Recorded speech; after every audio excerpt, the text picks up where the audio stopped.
Livro de Atos, capítulo 11. Pedro explica-se perante a igreja. Os apóstolos e os irmãos de toda a Judéia ouviram falar que os gentios também haviam recebido a palavra de Deus.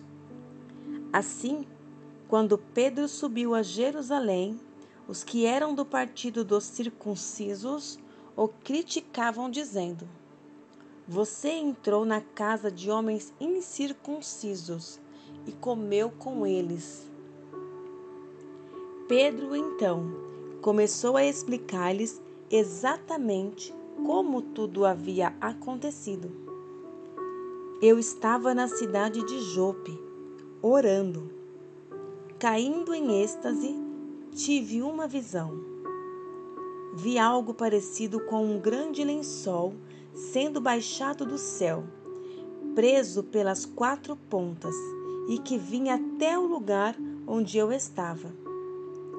Olhei para dentro dele e notei que havia ali quadrúpedes da terra, animais selvagens, répteis e aves do céu. Então ouvi uma voz que me dizia: Levante-se, Pedro, mate e coma. Eu respondi: De modo algum, Senhor. Nunca entrou em minha boca algo impuro ou imundo. A voz falou do céu segunda vez: Não chame impuro ao que Deus purificou. Isso aconteceu 3 vezes, e então tudo foi recolhido ao céu.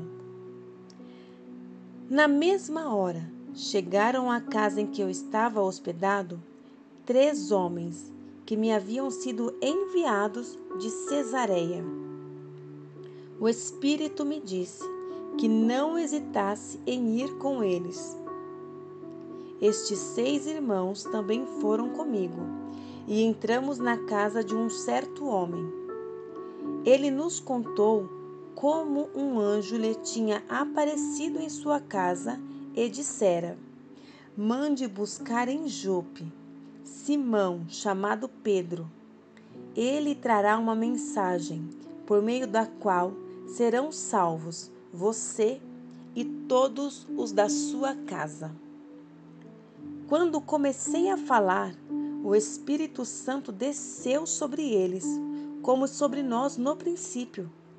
Então me lembrei do que o Senhor tinha dito: João batizou com água, mas vocês serão batizados com o Espírito Santo. Se, pois, Deus lhes deu o mesmo dom que nos tinha dado quando cremos no Senhor Jesus Cristo, quem era eu para pensar em opor-me a Deus? Ouvindo isso, não apresentaram mais objeções e louvaram a Deus, dizendo: Então, Deus concedeu arrependimento para a vida até mesmo aos gentios. A igreja em Antioquia. Os que tinham sido dispersos por causa da perseguição desencadeada com a morte de Estevão chegaram até a Fenícia, Chipre e Antioquia, anunciando a mensagem apenas aos judeus. Alguns deles, todavia, cipriotas e sirineus, foram a Antioquia e começaram a falar também aos gregos, contando-lhes as boas novas a respeito do Senhor Jesus. A mão do Senhor estava com eles, e muitos creram e se converteram ao Senhor. Notícias desse fato chegaram aos ouvidos da igreja em Jerusalém, e eles enviaram Barnabé a Antioquia.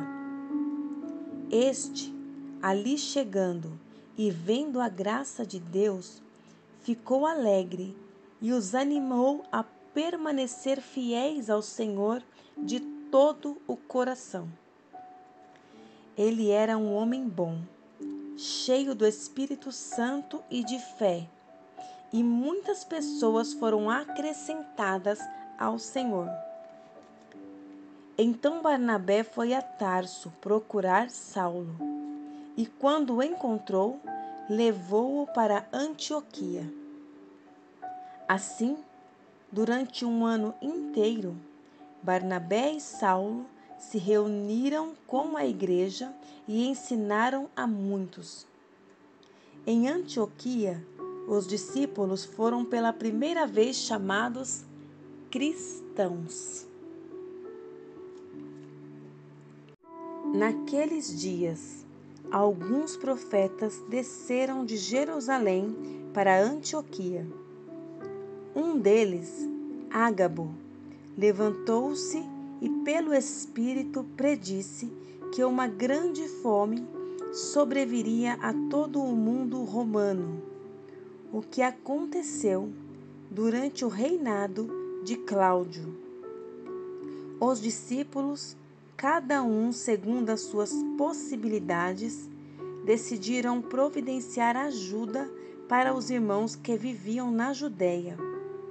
E o fizeram, enviando suas ofertas aos presbíteros, pelas mãos de Barnabé e Saulo.